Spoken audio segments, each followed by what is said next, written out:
Many books and documentaries state that Albert Anastasia's underboss was Frank Cheech Scalise, and after Scalise was murdered, he was succeeded by Carlo Gambino.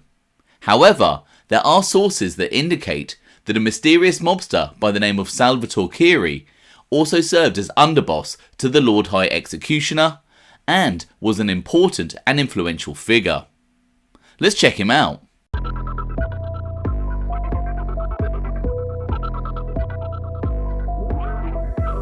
Welcome to OC Shorts, bringing you detailed historical snapshots of the American Mafia and other organised crime. Feel free to subscribe if you like that sort of thing.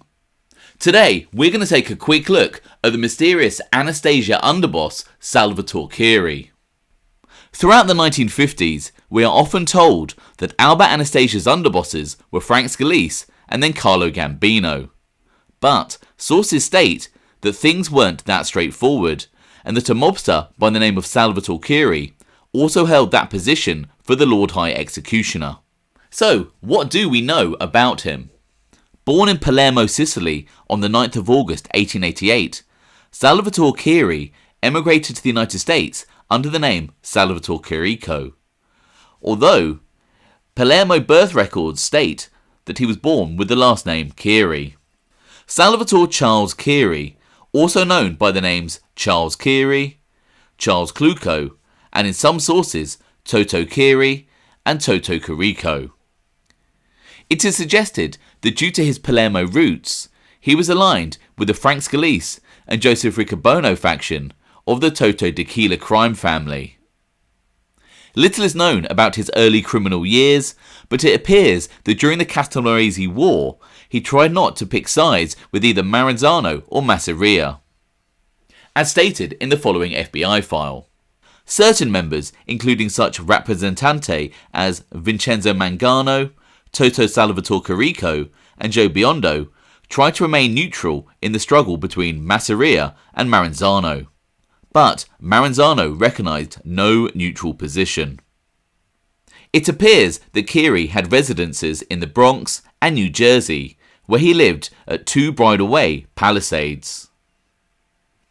The Federal Bureau of Narcotics listed his known criminal associates as Giuseppe Biondo, Anthony Strollo, Gaetano Lucchese, Charles Dongara, Anthony Accardo, Giuseppe Dotto, and Salvatore Caniba.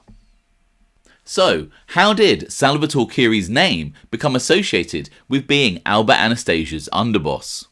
First, let's take a quick look at the historical hierarchy of the Mangano crime family.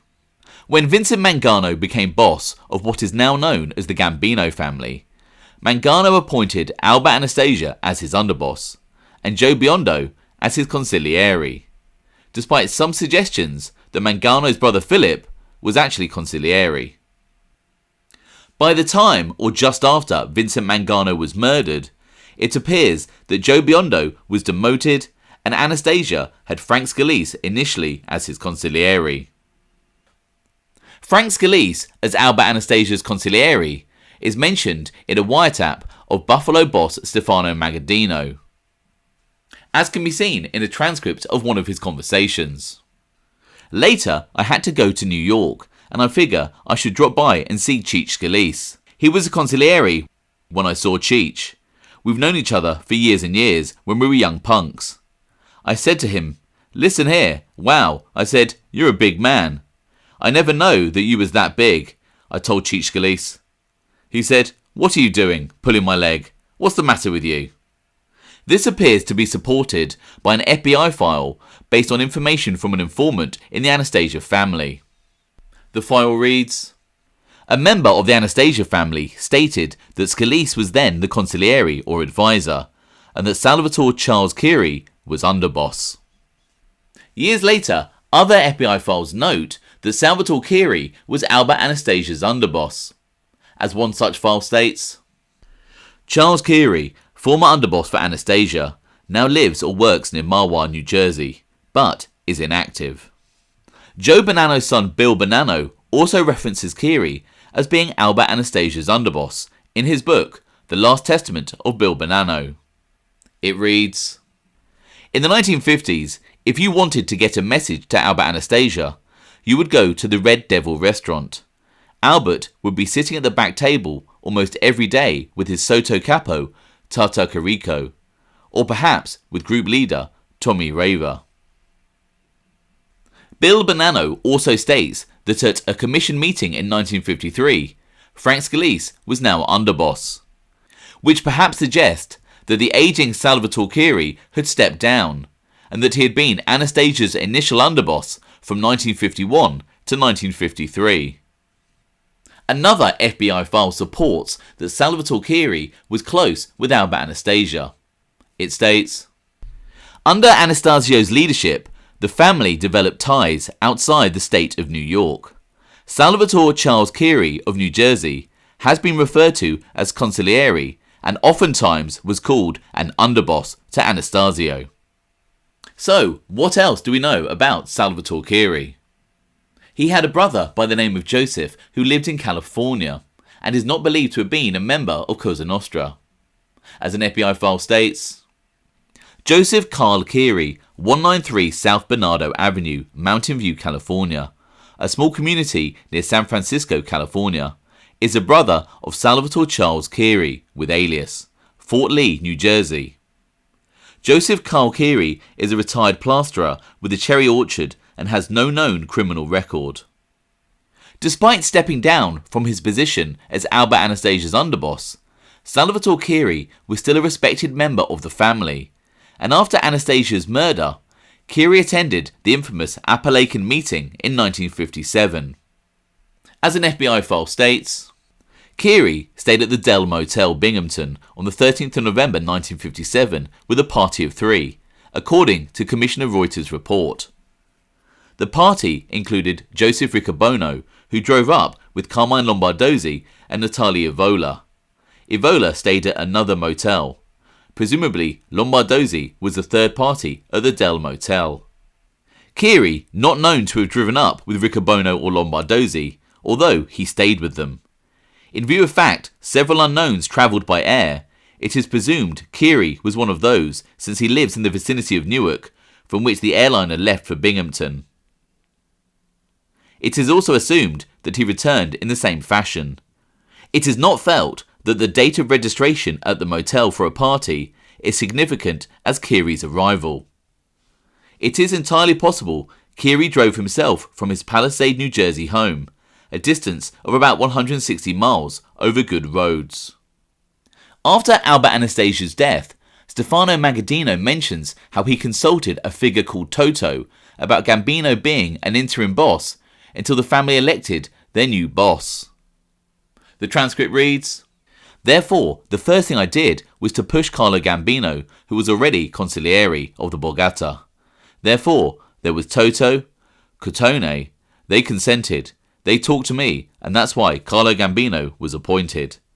The commission went along readily in order to keep these people from disbanding. The Toto mentioned is believed to have been Salvatore Toto Kiri, and the Cotone referenced by Magaddino is thought to have been Antonino Conte.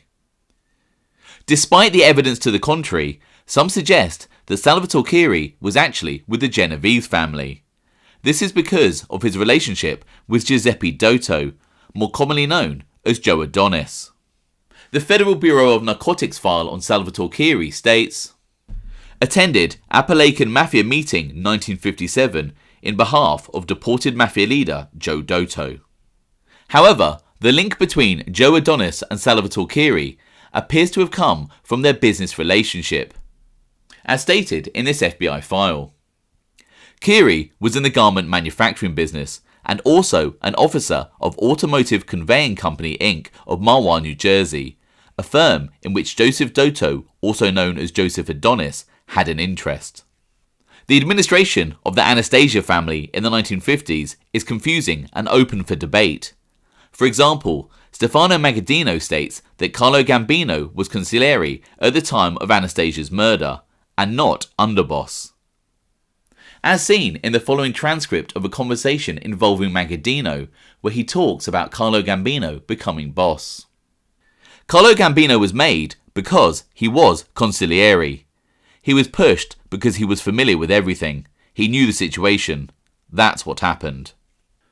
Some sources suggest that in 1957, at the time of Anastasia's murder, a mobster by the name of Antonino Conte was his underboss.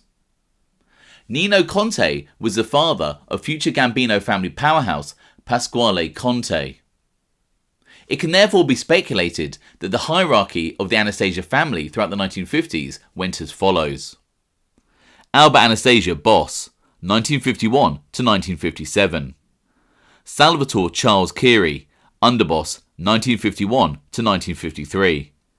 Frank Scalise, underboss, 1953 to 1957. Antonino Conte, underboss, 1957. And with regards to the position of consigliere, Frank Scalise, 1951 to 1953. Carlo Gambino, 1953 to 1957. However, as mentioned, this is all up for debate. By the 1960s, the ageing Salvatore Kiri was believed to have been inactive, but was still sought out for advice. As his FBN file states, is now an elderly and well-respected mafioso whose guidance is often sought by the younger mafiosi. The mysterious Salvatore Kiri would pass away sometime between the mid to late 1960s. I hope you found that interesting. Thanks for watching.